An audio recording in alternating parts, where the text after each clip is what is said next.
Bonjour à tous, je suis donc Sophie et je vais vous présenter 2 voyages, notre croisière florale sur le Rhin, puis notre circuit à Madère.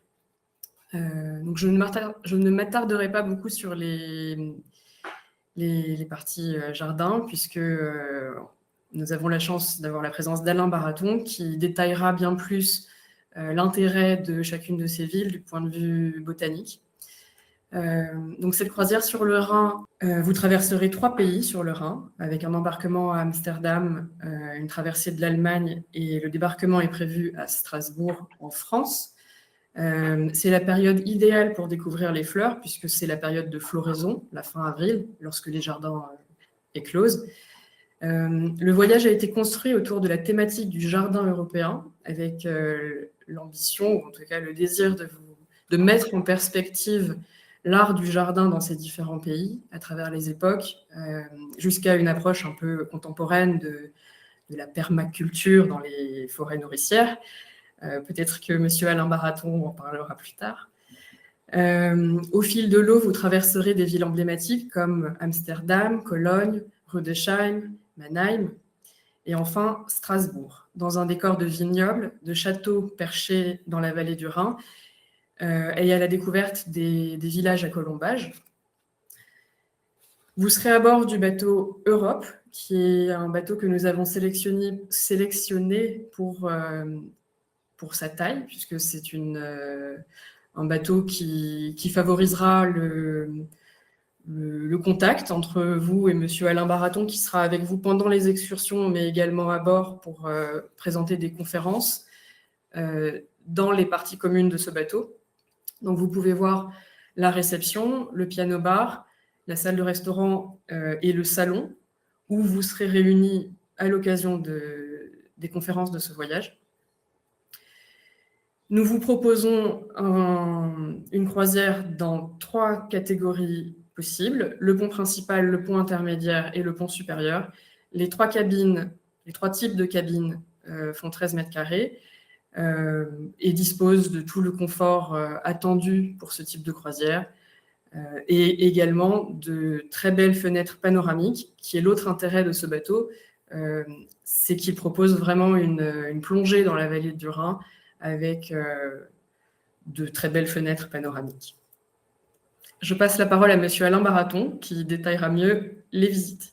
Voilà, et qui est très très heureux d'être parmi vous en fin de journée. Merci Sophie, vous avez parfaitement parlé de l'esprit de cette déambulation botanique, car il s'agit vraiment d'une déambulation botanique. Et nous commencerons par le parc floral de Keukenhof, qui est un lieu merveilleux, un lieu ô combien coloré, planté de millions de bulbes de jacinthe, de tulipes et de narcisses. L'occasion de parler bien évidemment de la nature des plantes. Et comme le disait Sophie, il y aura également à bord donc, des conférences avec des thèmes un petit peu originaux. J'ai l'intention, par exemple, cette année, de parler du monde végétal à travers la littérature ou la peinture. Nous irons également au Blumenmarkt, qui est le marché aux fleurs flottants d'Amsterdam. Il n'est pas très grand, il est assez anecdotique, mais il est agréable à voir, parce que s'il y a un pays vraiment qui est leader en matière de commerce de plantes, il s'agit bien des Pays-Bas. Et puis, l'une des conférences, d'ailleurs, en y revenant, sera consacrée à l'histoire de la tulipe, la tulipomania. Je pense que si vous ne connaissez pas l'histoire de cette tulipe, vous en resterez, je dirais, sidéré quand on sait le prix qu'une tulipe, une seule, pouvait valoir alors au XVIIe siècle. Nous irons également à la découverte des jardins baroques de Clèves pour montrer qu'il n'y a pas que les jardins français, qu'il existe aussi outre-Rhin des jardins merveilleux qui méritent vraiment le détour. La forêt nourricière de Kettelbruck. Alors, Sophie en a parlé il y a un instant, permaculture, forêt nourricière, c'est une manière moderne d'envisager le monde du jardin. Hier, du temps des rois, le jardin était à vocation, je dirais, un jardin de pouvoir. Sous Marie-Antoinette, en ce moment même, je suis dans les jardins de Trianon à Versailles, donc une petite pensée pour la reine Marie-Antoinette. Nous parlons du jardin romantique. Les jardins, maintenant, ont une vocation nourricière et peut-être même également de détente. Donc, c'est important à préciser.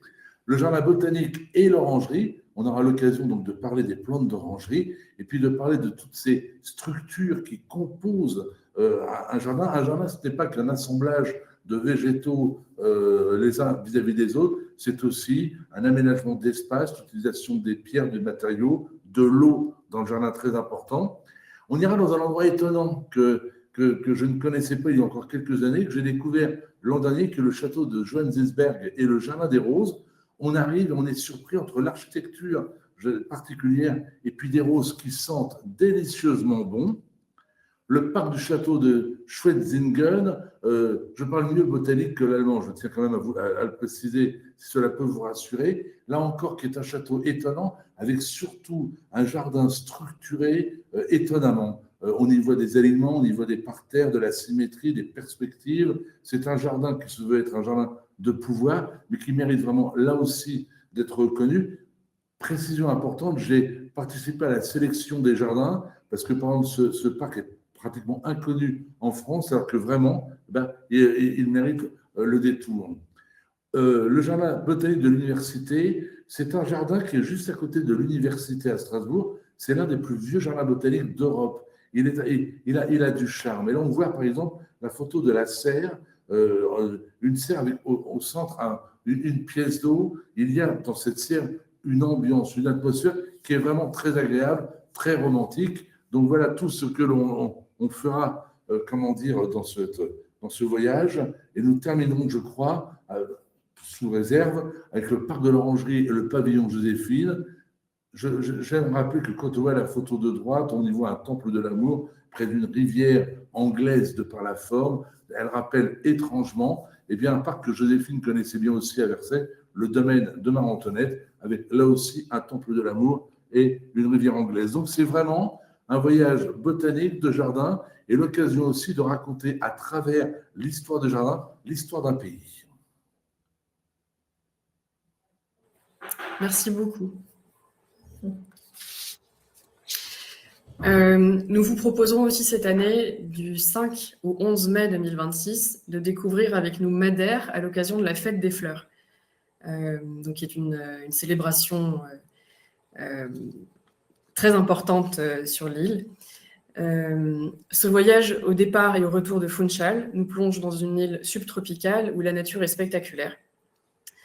Vous découvrirez le parc Santa Catarina, le jardin botanique de Funchal, le Pico dos Barcelos et l'Eira do Cerrado, moi je ne parle pas très bien portugais, offrant des panoramas impressionnants sur les reliefs volcaniques de cette île faite de contrastes et de couleurs, et spécialement animée pendant la fête des fleurs. Donc c'est un circuit, vous serez logé au centre de l'île, à Funchal, pardon, mais dans un hôtel très central que nous avons sélectionné pour optimiser les trajets et votre confort. Côté jardin, nous visiterons le Monte Palace, le jardin tropical luxuriant, réputé pour ses collections, et la Quinta da Boa Vista, réputée pour ses orchidées. Tout cela sera beaucoup plus parlant avec les très belles photos que vous verrez par la suite. Le point d'orgue sera bien évidemment la fête des fleurs, puisque Funchal, la ville entière, se transforme en une célébration des fleurs, un grand jardin à ciel ouvert, avec des parades fleuries et des installations végétales. Je vous propose de découvrir votre hôtel, l'hôtel Turim Santa Maria Hotel, que nous avons aussi sélectionné pour ses très belles installations.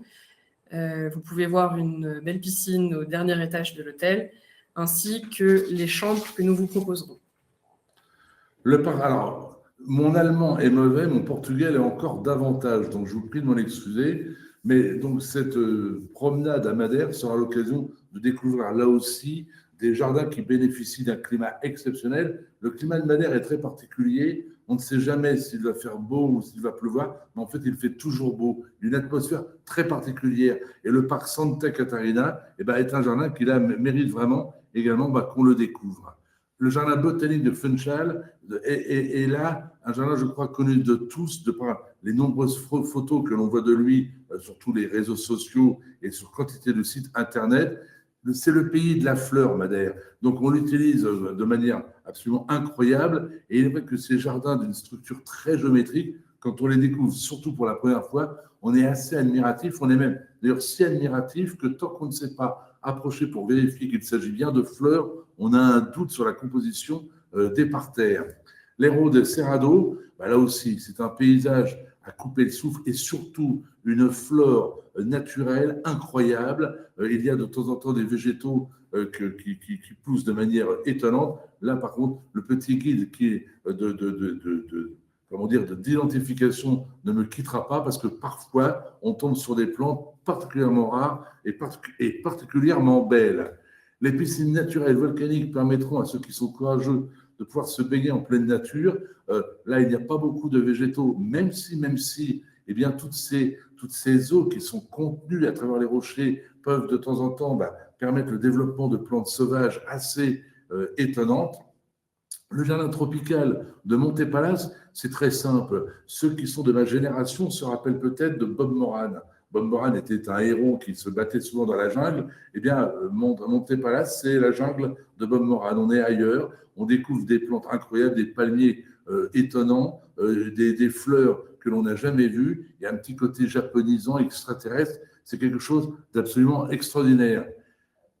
Sophie parlait des orchidées. Il y a à Quinta da Boa Vista l'une des plus incroyables collections d'orchidées en Europe et on en verra absolument des merveilleuses. L'occasion peut-être de tout apprendre sur les orchidées, de savoir pourquoi elles s'appellent orchidées, comment elles font pour se multiplier et pourquoi finalement elles sont aussi belles. Parce que les orchidées ne sont pas belles par hasard. Je vous expliquerai le pourquoi sur place. La fête des fleurs. Alors, Madère est une ville qui célèbre les fleurs comme nulle part ailleurs. Pendant plusieurs jours, cette île organise des défilés, des cortèges. Il y a par exemple une parade de vieilles voitures recouvertes de fleurs. C'est absolument extraordinaire. Une fête des fleurs à Madère, c'est un événement vraiment à ne pas manquer, dont on se souvient généralement toute sa vie. Mais c'est vraiment donc un voyage Madère étonnant parce que l'île de Madère est une île qui n'est pas très loin du continent, mais on se sent par contre ailleurs quand on y est. Je vais laisser la parole à Justine avec une petite frustration parce que j'ai très envie de savoir pourquoi les orchidées sont belles. Mais je pense que vous en parlerez à Madère. Ah non, vous posez la question. Oui. Oui, les orchidées sont belles tout simplement parce qu'elles ont un système de pollinisation qui est très complexe. Et les orchidées poussent un petit peu partout, il y en a partout sur la planète. Et pour être sûr d'attirer l'insecte reproducteur, elle a mis en place une structure, une beauté pour vraiment l'attirer au maximum. Ce serait, je vais vous citer juste un petit exemple, il y en a pour 2 secondes, je vous parlerai de l'orchidée Bourdon. Elle produit une fleur dont l'un des pétales ressemble à un bourdon femelle, alors qu'il n'en est rien, bien évidemment. Mais le bourdon mâle, quand il passe au-dessus, il voit cette fleur magnifique, il dit chic une copine, il se pose sur le pétale qui en fait n'est pas un bourdon femelle, mais bien la fleur, il couvre son corps de pollen et il repart. Et là, il revoit encore une deuxième fleur, il est merveilleux, il y a plus de copine, il se repose sur le pétale, mais là son corps est couvert de pollen, il va donc déposer le pollen au cœur de la fleur, et la pollinisation est assurée. C'est ça l'histoire des orchidées, des artifices mis en place de manière incroyable pour tromper le monde animal pour certaines d'entre elles et assurer ainsi une parfaite reproduction. Alors bonjour à tous. Nous allons vous présenter maintenant une croisière au fil du Rhin, de la Moselle et du Main, toujours placée sous le signe des jardins. Il s'agit d'un voyage au cœur de l'Europe rhénane, donc berceau d'un patrimoine assez exceptionnel, où se sont rencontrées pendant des siècles les influences françaises et germaniques, avec donc une navigation au départ et au retour de Strasbourg. Au fil de l'eau, vous allez traverser des villes emblématiques de la région, telles que Francfort, Cochem, dominé par son château néogothique que vous pouvez voir sur la photo à droite, mais aussi Coblence, ou l'endroit où le Rhin rencontre la Moselle, ou encore Rüdesheim et Mannheim. Cette croisière, c'est un véritable concentré d'Europe romantique. Au fil de la navigation, vous allez découvrir de nombreux châteaux qui surplomberont les rives des 3 fleuves que vous emprunterez. des villages à colombage, des coteaux plantés de vignes et bien sûr beaucoup de jardins.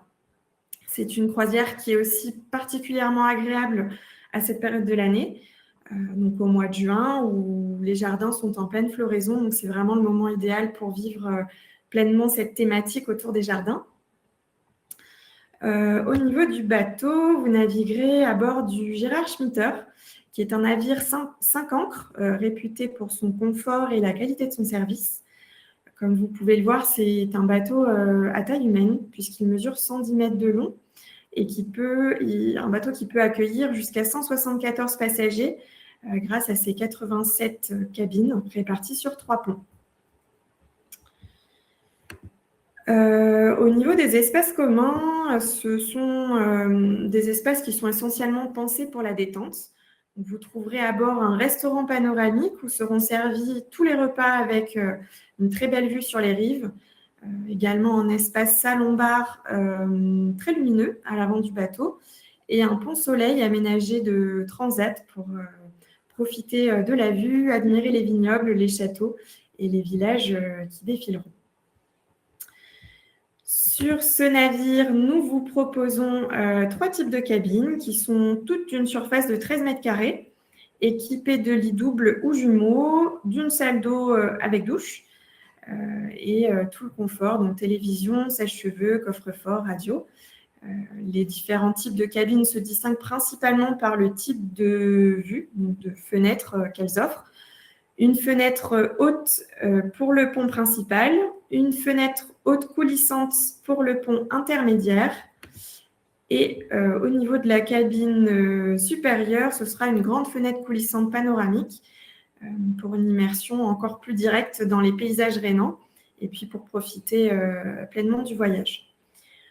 Voilà pour ce qui est du bateau. Je vais maintenant repasser la main à Monsieur Baraton pour les aspects botaniques de cette croisière pendant les excursions.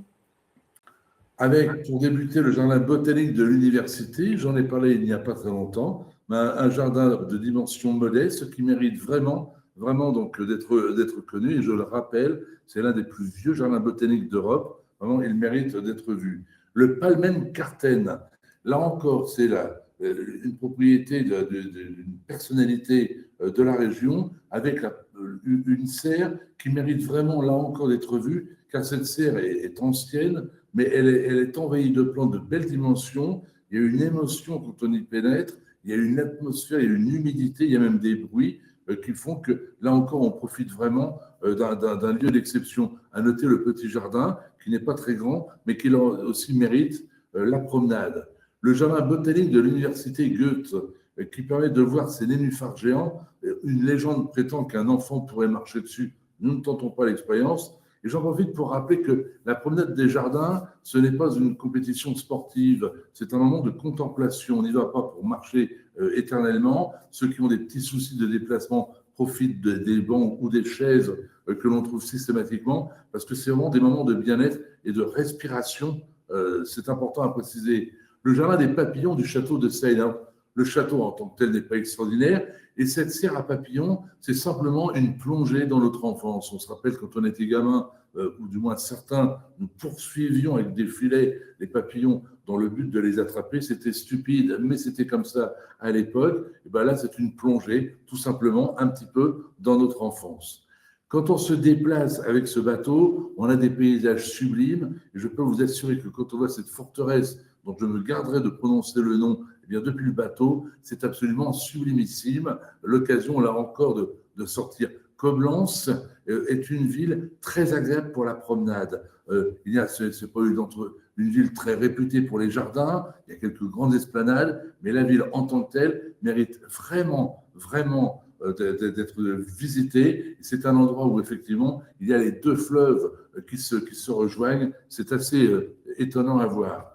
Le château de Schwanzinsberg et le Jardin des Roses, là encore, c'est assez étonnant parce qu'on est un petit peu à l'écart des grandes villes et on découvre un château que je qualifierais, moi, de type un peu industriel et puis une roseraie quand on y arrive. Et on est surpris du contraste entre la pierre et la rose avec des senteurs merveilleuses. Là encore, c'est à Rudolfsheim, ça mérite vraiment d'être visité. L'abbaye Sainte-Hildegarde d'Eibingen est un bâtiment que l'on découvre quand on arrive en autocar, on découvre cette bâtisse au loin. C'est quelque chose d'assez agréable.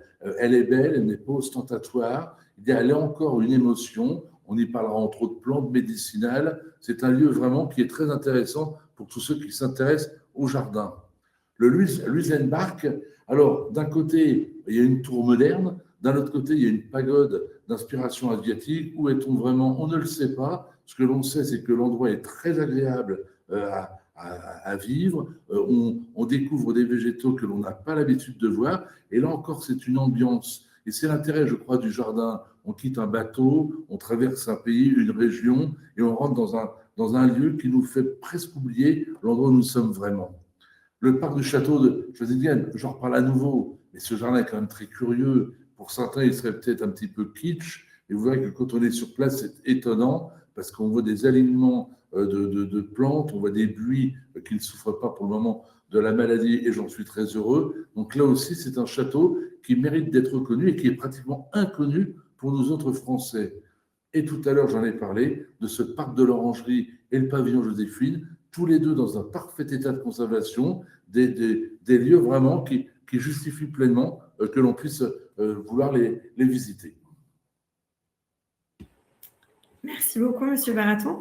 Donc, on a une dernière croisière à vous présenter. Donc, vous partirez cette fois-ci à la découverte de l'Andalousie au fil du Guadalquivir, avec toujours cette thématique forte autour des jardins. C'est une croisière fluviale au départ et au retour de Séville. Au fil de l'eau, vous découvrirez les villes emblématiques de l'Andalousie, des villes telles que Séville et son célèbre Alcazar, que vous pouvez apercevoir sur la photo à droite. Cadix, qui est l'une des plus anciennes cités d'Europe ouverte sur l'Atlantique. Cordoue, la grande capitale d'Al-Andalus et son jardin botanique royal, en passant par Jerez, Huelva et bien sûr l'incontournable Grenade, qui est dominée par l'Alhambra et les jardins du Generalife. Vous l'aurez compris, donc c'est un itinéraire qui célèbre l'Andalousie, ses palais, ses patios fleuris à une période particulièrement agréable en septembre, où on aura une chaleur estivale qui commence à s'adoucir. Donc, c'est un voyage qui est aussi très sensoriel, avec les lumières plus dorées de l'Andalousie, les parfums d'oranger, le bruit de l'eau dans les patios, mais aussi historique et très esthétique. C'est une croisière qui sera en partenariat avec le média Rustica, et on aura la chance d'accueillir à bord avec nous Pierre Nesman, qui est le rédacteur en chef adjoint de Rustica Pratique et également paysagiste. Au niveau du bateau, vous naviguerez à bord du navire La Belle de Cadix, un navire 4 ancres chaleureux et convivial qui est doté de 88 cabines extérieures réparties sur 4 ponts. On est ici aussi sur un bateau à taille humaine de 110 mètres de long qui peut accueillir jusqu'à 176 passagers maximum. Au niveau des espaces de vie du bateau, vous pourrez profiter d'un espace réception, d'un coin piano-bar très spacieux et convivial pour vous détendre, d'une salle de restaurant et d'un pont soleil équipé de transats, ainsi qu'un petit bassin de détente, idéal pour se rafraîchir pendant la navigation. On est ici sur une décoration chaleureuse, avec des couleurs assez accueillantes. C'est une décoration qui a été pensée et inspirée de l'ambiance espagnole et andalouse. Donc, sur ce bateau, sur la Belle de Cadix, nous vous proposons 3 types de cabines qui sont toutes d'une surface de 13 mètres carrés, équipées de lits doubles ou jumeaux, d'une salle d'eau avec douche et également équipées de tout confort, donc télévision, sèche-cheveux, coffre-fort et radio. Les différents types de cabines se distinguent là aussi par le type de vue de fenêtres qu'elles offrent. On a un hublot pour le pont principal, une fenêtre à ouverture haute pour le pont intermédiaire et sur le pont, donc les cabines en pont supérieur, on aura une porte-fenêtre coulissante avec un balcon à la française. Voilà pour ce qui est du bateau, de la Belle de Cadix. Je passe à nouveau la main à Monsieur Baraton sur les aspects botaniques proposés pendant cette croisière. Vous avez cité, Justine, le nom de Pierre Nesman, qui n'est pas seulement un ami, c'est un passionné de botanique. C'est ensemble que nous déambulerons dans les jardins et c'est ensemble que j'animerai le soir les conférences pour parler des jardins. Je rappelle, j'en profite pour rappeler que les conférences sont souvent liées aux visites que nous organisons dans la journée, donc le jour même ou le lendemain, et que l'on peut revenir bien sûr sur toutes les merveilles que l'on a vues. Parce que pour les merveilles, là, il y en a des merveilles en Espagne à cette période de l'année. Il n'y a pas plus belle période de l'année que septembre pour découvrir les jardins espagnols. Nous sommes dans le sud du pays, nous sommes à quelques encablures du continent africain, nous sommes donc dans une végétation exceptionnelle, d'une très grande beauté. Alors, nous découvrirons le premier jour le parc Maria Luisa, qui est un parc, je dirais, de dimension modeste, mais qu'on apprécie, nous, pour la qualité des mosaïques. On en voit un exemple. C'est un jardin qui a su combiner parfaitement l'art moderne, l'art traditionnel et le végétal. Le jardin de l'Alcazar des rois chrétiens, là encore, c'est une ambiance particulière, le bruit de l'eau, le clapotis des petits jets, la couleur des fleurs et le vert de tous les cyprès subtilement taillés en font l'un des jardins à Cordoue, vraiment l'un des plus beaux d'Europe. Le jardin botanique royal est vraiment royal de par son nom. Là encore, on découvrira des plantes rares et en particulier, on le voit sur la photo de droite, tout un espace consacré aux plantes de type cactée. On parle toujours des belles plantes avec de jolies fleurs, mais les cactées également méritent d'être mieux connus, l'occasion de savoir comment fonctionne un cactus et pourquoi le cactus n'a-t-il pas de feuilles et des épines. Les jardins de l'Alcazar, pour faire simple, c'est un jardin qui est pour moi l'un des plus beaux du monde. Quand on découvre ce jardin qui est en fait une succession de jardins, on est transporté, on est dans le style persan, arabo-français, on découvre des patios avec des orangers, des senteurs de fleurs d'oranger, vous n'avez pas idée, des palmiers qui semblent toucher les nuages. C'est vraiment l'un des plus beaux jardins d'Europe, peut-être même du monde. Les jardins de la Casa de Pilatos, là encore, ce sont des jardins qui sont structurés, que l'on ne voit pas de l'extérieur. Ils sont souvent entourés par l'architecture. Il y a une architecture mauresque étonnante à découvrir, des pierres aux teintes ocre absolument sublime. Et là encore, l'association de ces végétaux taillés et de toutes ces fleurs qui semblent s'être installées naturellement, eh bien, font que le jardin est vraiment un chef-d'œuvre à lui tout seul. Le parc Genovès, c'est pas un parc qui est fabuleux. Simplement, l'intérêt de ce jardin, c'est qu'on est à Cadix. La ville de Cadix, elle, mérite déjà la visite, mais il y a une vue entre le jardin et l'Atlantique tout autour. C'est vraiment très étonnant. C'est vraiment merveilleux à découvrir.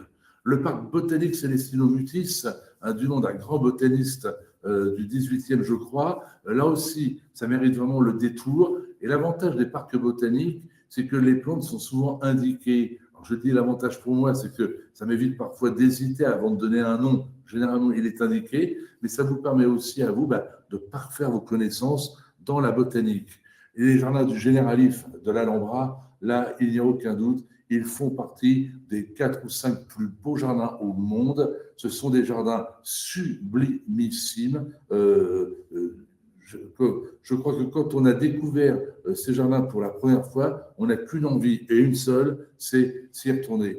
Juste une petite anecdote professionnelle. Quand je fus recruté à Versailles en 1976, une éternité, j'avais un vieux chef de service qui me disait que les jardins les plus beaux du monde n'étaient pas ceux de Versailles, mais ceux de l'Alhambra. J'avais du mal à le croire. J'ai découvert depuis les jardins de l'Alhambra. Je ne partage pas totalement son point de vue sur Versailles. Je dirais qu'ils sont à égalité avec ceux de Versailles.